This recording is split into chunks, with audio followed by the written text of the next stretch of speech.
মৃত্যুর পর জান্নাতে যেতে হলে কয়টা ধাপ পার হয়ে যেতে হবে এবং কী কী? দেখুন, মৃত্যুর পরে আপনি যখন জান্নাতে যেতে হয় তাহলে আপনাকে প্রথম যে ধাপটি অতিক্রম করতে হবে তা হলো কবরের ধাপ অতিক্রম করে এরপর আপনাকে হচ্ছে নশর মানে হচ্ছে আপনি কবর থেকে উঠে হাসরের ময়দানে আপনি উপস্থিত হবেন। এরপরে আপনাকে যেতে হবে হচ্ছে হিসাব এবং নিকাশের কাছে, সেখানে আপনাকে হিসাব এবং নিকাশ করা হবে। হিসাব নিকাশের উপর তারপর আপনাকে পুলসিরাত, যেটাকে আমরা বলছি পুলসিরাত পার হতে হবে। তারপর আপনাকে কান্তারা পার হতে হবে। কান্তারা পার হওয়ার পরে আপনি যাবেন মূলত জান্নাতে। অথবা অনেকগুলো ধাপ এখানে পার হয়ে যেতে হবে। কেমন এমন একটা হাদিসে এসছে যে পুলসিরাত পার হয়ে যাওয়ার পরে কান্তারাতে গিয়ে অনেকে আটকে যাবে। কারণ এমন আছে যে পুলসিরাত পার হয়েছে কিন্তু অনেক মানুষের দেনা পাওনা এখনও রয়ে গেছে, ফলে কান্তারাতে গিয়ে তিনি আটকে যেতে পারেন। সে কারণে আপনাকে অনেকগুলো ধাপ অতিক্রম করে যেতে হবে। প্রত্যেকটা ধাপই খুবই খুবই গুরুত্বপূর্ণ। নামাজ পড়ে কেন শান্তি পায় না? নামাজ পড়ে শান্তি না পাওয়ার একমাত্র কারণ হচ্ছে আপনি নামাজকে ভালোই বাসেন না। নামাজকে যদি আপনি ভালোবাসতেন তাহলে আপনি শান্তি পেতেন। হচ্ছে দুজন ব্যক্তির কথা বলুন। একজন ধরুন কোথাও জব করে, চাকরি করে, তিনি যে কাজটি করেন না কেন এটাকে তিনি প্রচণ্ড ভালোবাসেন, এটাকে তিনি মন থেকে ফিল করেন, ফলে এই কাজটা করে তিনি পরিতৃপ্তি পাবেন। আর আরেকজন তিনি ওই কাজটাকে তিনি জুলুম মনে করছেন, তাহলে তিনি যতটুকু কাজ করবেন ততটুকুই তার কাছে জুলুম মনে হবে, তাই না? এমনকি আপনি ধরুন এমন যে আপনি আপনার যেমন ধরুন আপনার পরিবার, আপনার সন্তানদের জন্য আপনি আয় ইনকাম করছেন, আপনি মনে করছেন কেন আমি ওদের জন্য করবো, তাহলে প্রত্যেকটা সেকেন্ড আপনার জন্য জুলুম মনে হবে। কিন্তু যদি আপনি মনে করেন যে না, আপনার সন্তানদেরকে আমি ভালো মানুষ বানাবো, দিনদার বানাবো, মোত্তাকি বানাবো, আল্লাহওয়ালা বানাবো, জান্নাতি বানাবো, তারা আমার জন্য কিয়ামতের দিন সুপারিশ করবে, তাইলে আপনি কিন্তু প্রত্যেকটি মুহূর্তে আনন্দ ফিল করবেন। তো ফলে এখানে ভালো লাগা, ভালোবাসা ইজ ভেরি ইম্পর্টেন্ট। আপনি সালাতকে ভালোবাসা শুরু করে দিন না। 2 নম্বর বিষয় হচ্ছে সালাতকে তাড়াহুড়া করে পড়বেন না, লম্বা সময় জুড়ে নামাজ পড়ুন। আপনি বলুন না সিজদায় গিয়ে সুবহানা রাব্বিয়াল আলা, ফিল করুন, দেখেন আপনার অন্তরে গিয়ে লাগে। আপনার রুকুতে গিয়ে বলুন সুবহানা রাব্বিয়াল আযীম, আস্তে বলুন। আপনি আলহামদুলিল্লাহি রাব্বিল আলামিন বলেই দেখুন আপনি কেমন ফিল করেন। দেখবেন আপনার চোখে পানি চলে আসছে, আপনার অন্তরে গিয়ে লাগছে। এই জন্য লম্বা সময় জুড়ে সালাত আদায় করার জন্য আমরা আপনাদেরকে বলব। আমার হাজব্যান্ড বাইরে থাকে, স্বামী ছাড়া আলাদা থাকা, হজ করা বা থাকলে হজ বা ওমরা করা যাবে কি না?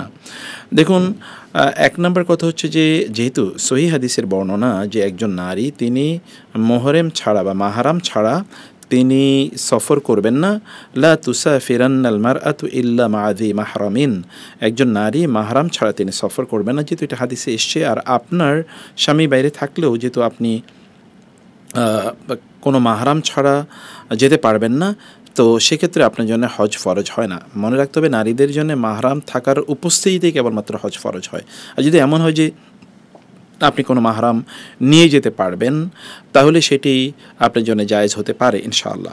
আবার কেউ কেউ এই কথাও বলছেন এখন একটি হাদিসের উপর ভিত্তি করে যে যদি এমন হয় যে আপনাকে ধরুন বাংলাদেশ থেকে যদি আপনি যেতে চান, বাংলাদেশের এয়ারপোর্ট থেকে আপনাকে কেউ বিমানে ধরুন উঠিয়ে দিলেন এবং জেদ্দায় আবার কেউ আপনাকে রিসিভ করলেন, তাইলে এই মধ্যখানের এতটুকু জায়গাতে আপনার সিকিউরিটি নিয়ে কোনো প্রবলেম হবে না আশা করছি ইনশাআল্লাহ। তাইলে বাকি সময়টা আপনাকে সঙ্গ দেবেন আপনার স্বামী, যদি ওইখান থেকে বা আপনার কোনো মাহরাম, এখানেও আপনাকে কেউ মাহরাম তুলে দেবে।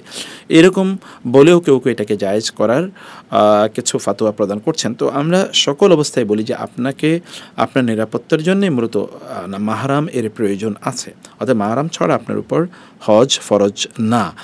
আর ওমরা তো কারোর উপর ফরজ হয় না। আপনি যদি মাহরামের উপস্থিতি নিশ্চিত করতে পারেন তাহলে আপনি ওমরা করতে যেতে পারেন ইনশাআল্লাহ। তারপরে প্রশ্ন করেছেন ব্যবসার খুবই প্রয়োজনীয় কাজে ঋণ নিলে কি ওটা গুনাহ হবে? এখনকার যুগে কেউ সুদবেহিত টাকা দিতে চায় না। দেখুন, যে ব্যবসায় আপনাকে সুদ নিতে হবে, সুদে ঋণ নিতে হবে, সেই ব্যবসা করা তো আপনার জন্য জায়েজ নেই। হয়তো হারাম কাজ এমনি করছেন হারাম, আবার হারাম নিয়ে আপনি কাজটি করছেন, কোনোভাবেই এটা জায়েজ হবে না। আপনার যতটুকু সামর্থ্য আছে হালাল দিয়ে শুরু করুন না। কারণ আল্লাহ তাআলা বলেছেন যে হালালের মধ্যে আল্লাহ সুবহানাহু ওয়া তাআলা বারাকা রেখেছেন, এই কারণে তিনি আমাদেরকে হালাল খেতে বলেছেন। রাসূলুল্লাহ সাল্লাল্লাহু আলাইহি ওয়াসাল্লাম বলেছেন হালালু বায়্যিনুন ওয়াল হারামু বায়্যিনুন, এবং তিনি বলেছেন যে ইন্নাল্লাহা তাইয়্যিবুন লা ইয়াকবালু ইল্লা তাইয়্যিবান কুলু মিন তাইয়্যিবাতি মা রাযাকনাকুম। আল্লাহ তাআলা তাইয়্যিব বলেছেন, তাইয়্যিবের মধ্যে কিন্তু কি আছে? বারাকা আছে। অতএব আপনি যদি হারাম এর মাধ্যমে কোনো ব্যবসা শুরু করতে চান তাহলে আপনি দেখবেন যে হয়তোবা আপনি বাহ্যত এখানে অনেক সমৃদ্ধি দেখতে পাবেন যে এটা বড় হচ্ছে, কিন্তু অন্তঃসার শুনে এটা বেলুনের মতো, এটার ভেতরে আসলে কোনো সারবত্তা নেই। এ কারণে দেখেন না গোটা পৃথিবী জুড়ে অনেক কোটি হাজার কোটি টাকার মালিক আছে, কিন্তু মুহূর্তের মধ্যে তিনি আবার হাজার কোটি টাকা শূন্য হয়ে যাচ্ছেন। মানে এটা একটা জুয়া খেলার মতো।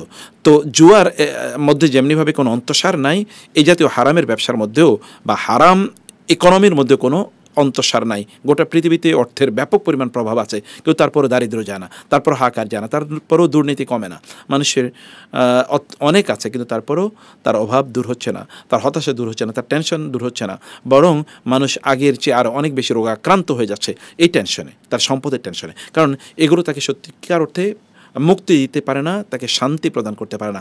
হালালের মধ্যে শান্তি আছে, হারামের মধ্যে শান্তিও নেই, পরিতৃপ্তিও নাই। অতএব এটি আপনি গ্রহণ করবেন না। আপনি যতটুকু হালাল আছে ততটুকু দিয়ে শুরু করুন, ছোটো করে শুরু করুন। আপনি চকলেটের ব্যবসা করুন, আপনি খেজুরের ব্যবসা করুন, আপনি পানির ব্যবসা করুন, আপনি হালকা জুসের ব্যবসা করুন, আপনি বাদামের ব্যবসা করুন, আপনি ফুটপাতে প্রয়োজনে জামা কাপড় ছোটো করে ব্যবসা করুন না, হালালের উপর ভিত্তি করেন, দেখুন আল্লাহ তাআলা কী পরিমাণ বারাকা আপনাকে প্রদান করেন। এরপরে বলেছেন যে সামাজিক মিডিয়ায় নামাজ বা দোয়া পোস্ট দেয়া কি রিয়া ধরা হবে? না, এটা রিয়া কিন্তু অন্তরের ইস্যু, এটা কিন্তু শরীরের ইস্যু না। রিয়া কিন্তু দেখাই যায় না, রিয়া কিন্তু ভেতরে, তাই না?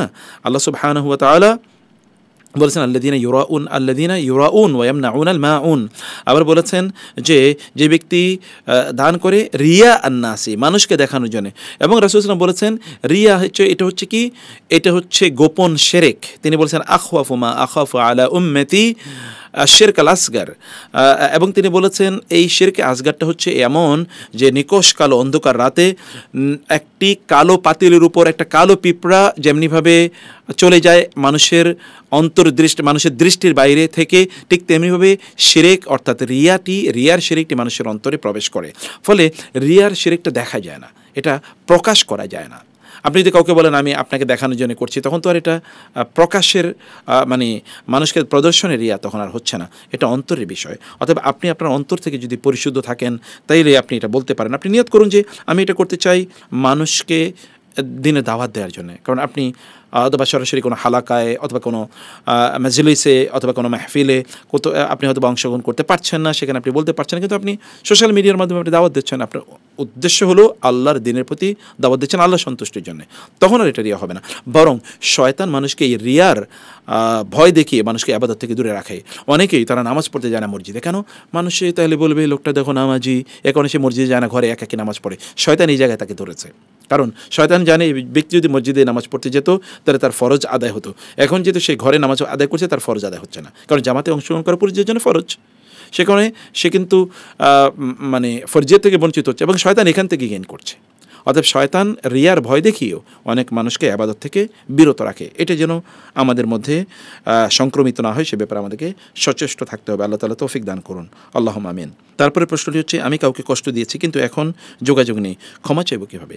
আপনি আল্লাহর কাছে ক্ষমা চান এবং আল্লাহ তাআলাকে বলুন হে আল্লাহ আমি তোমার কাছে ক্ষমা চাই, এবং আপনি ওই ব্যক্তির জন্য ক্ষমা চাইবেন। তাকে আপনি আল্লাহর কাছে তার ব্যাপারে বলুন আল্লাহ তুমি আমার ওই ভাইকে ক্ষমা করে দাও। রব্বানা ইগফির লানা ওয়া লিইখওয়ানিনা আল্লাযীনা সাবাকুনা বিল ঈমান ওয়া লা তাজআল ফি কুলুবিনা গিল্লাল লিল্লাযীনা আমানু রব্বানা ইন্নাকা রাউফুর রহিম।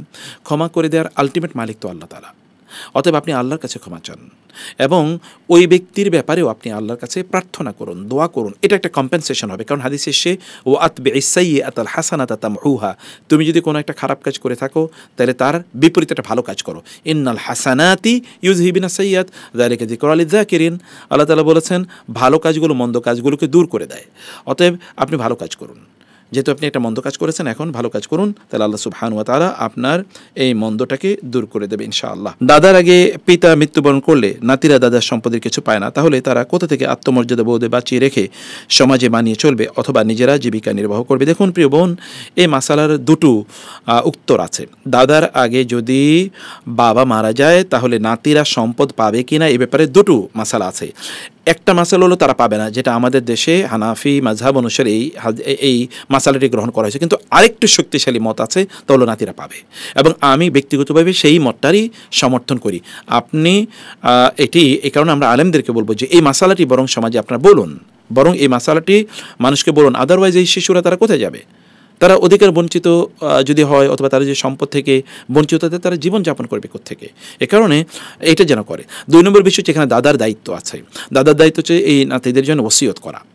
তিনি যেন নাতির জন্য ওসিয়ত করে দেন, কারণ তারা তো বঞ্চিত। কারণ আপনারা জানেন কোরআনে আল্লাহ তাআলা বলেছেন যে যখন তোমরা সম্পদ রেখে যাবে তখন ইন তারাকা খায়রানিল ওয়াসিয়াতু লিল ওয়ালিদাইনি ওয়াল আকরাবিন, তার জন্য সবচেয়ে নিকটবর্তী আত্মীয়স্বজন যারা তাদের জন্য যেন ওসিয়ত করে, এবং তিনি তার সম্পদের 3/1 ওসিয়ত করার অনুমতি বা ক্ষমতা তার আছে। অতএব যদি ধরুন আমরা ওই মাসালাটি গ্রহণ করা হলো যে দাদার আগে বাবা মারা গেলে নাতিরা সম্পদ পাবে না, এই মাসালে যদি গ্রহণ করা হয় তাহলে দাদা কমপক্ষে নাতিদের জন্য ওসিয়ত করুন। আর আমরা বলেছি দ্বিতীয়টাকে আমরা প্রেফার করছি যে নাতিরা সম্পদ পাবে, এবং দলিলের আলোকে বলছি, সহিহ হাদিসের দলিলের আলোকে বলছি, তাহলে সেক্ষেত্রে নাতিরা তো পাবে, তাহলে তার কোনো সমস্যা নেই ইনশাআল্লাহ। তারপরে প্রশ্ন হচ্ছে অনেক সময় এমন পরিস্থিতি হয় যে কোথাও গেলে ওইখানে ওজুর ব্যবস্থা আছে কিন্তু হিজাব খুলে ওজু করা যায় না, তখন কীভাবে ওজু করে সালাত আদায় করবো? দেখুন প্রিয় বোন, আপনি হিজাব খুলবেন না, ধরুন আপনি এমনিতেই মুখটা এমনভাবে ঢেকে তারপরে আপনি মাথাটা ধুয়ে নেন, প্রয়োজন আপনি একটু সিক্ত পানি নিয়ে তারপরে মাথাটা মানে মুখটা আপনি ধুন বা মুখটা আপনি মুছে নেন, যেন আপনার গোটা মুখই ধুয়ে এবং সিক্ত পানি দিয়ে যেন আপনি গোটা মুখটা যেন আপনি ভিজাতে পারেন। এরপরে আপনার মাথা যেটা আছে, মাথাকে আপনি কীভাবে মাসে করবেন? মাথা মাসে করার ব্যাপারে বিশুদ্ধ মত হচ্ছে যে আপনি যে মাথার উপরে যেটা আপনার ধরুন হিজাব যেটা আছে, সেই হিজাবের উপর আপনি যদি মাথা মাসে করে নেন তাহলে হয়ে যাবে ইনশাআল্লাহ, যেমন ভাই মুজের উপর মাসে করা হয় পুরুষদের জন্য, এটি আপনার জন্য করলে হবে। অথবা যদি ধরেন এমন হয় যে আপনি কাপড়টা সামনের দিকের কাপড়টা একটু হালকা উঠিয়ে শুধু এতটুকুর মধ্যে আপনি একটু মাসে করে নেন, বাকিটা মানে চুল সামনের একটু কিছু চুলে আপনি হালকা করে একটু মাসে করে নিলেন, তারপরে আবার চুলগুলো সব ঢেকে রাখলেন, কোনো চুল যেন বের না হয়ে থাকে, আর বাকি অংশটা আপনি তখন এমনিতেই হিজাবের উপর দিয়ে আপনি আর্দ্র হাতটা বুলিয়ে নিলেন 2 বার, সামনে 1 বার এবং পেছনে 1 বার, তাইলে ইনশাআল্লাহ আপনার ওযু হয়ে যাবে, আর কসরত বা আপনাকে মাশাক্কা করতে হবে না ইনশাআল্লাহ। প্র্যাকটিসিং মুসলিম হিসেবে কোন মৌলিক বইগুলো পড়া দরকার? আমরা আপনাকে বলবো 1 নম্বরে আপনি কোরআন শুদ্ধ করে পড়া শিখুন, প্লিজ শুদ্ধ করে, ওয়ারাত্তিলিল কোরআন তারতিলা, কোরআনকে শুদ্ধ করে পড়া এটা ফরজ। 2 নম্বর বিষয় হচ্ছে যে কোরআনের অর্থ বোঝার চেষ্টা করুন, কোরআনের অর্থ যে কোনো একটা অনুবাদের এবং সবচেয়ে সংক্ষিপ্ত সহজ কোনো একটা তাফসীরের গ্রন্থ পড়ুন, এটা 2 নম্বর কাজ, মানে এবং কোরআন সংক্রান্ত।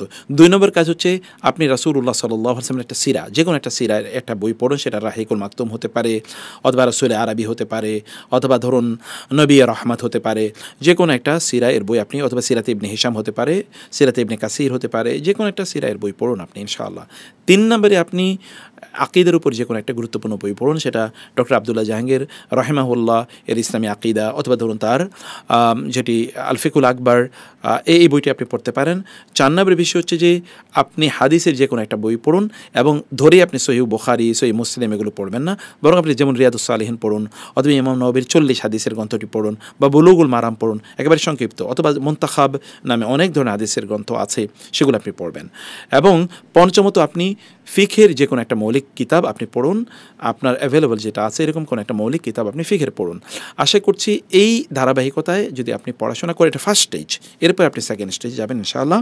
তারপরে কী বই পড়বেন সেটা আপনি পরবর্তীতে জানবেন, কিন্তু এতটুকু আপনি পড়ার জন্য আমরা আপনাকে নাসিহা করছি। আমি জানি মিথ্যা সাক্ষ্য দেওয়া কবিরা গুনাহের অন্যতম, কিন্তু কেউ যদি আগে থেকেই বলে যে আমার এই বিষয়ে যদি কেউ জিজ্ঞেস করে কিংবা অমুকে জিজ্ঞেস করে তখন তুমি এই সাক্ষ্য প্রদান করবে, তখন আমার করণীয় কি? আপনি মিথ্যা সাক্ষ্য দেবেন না।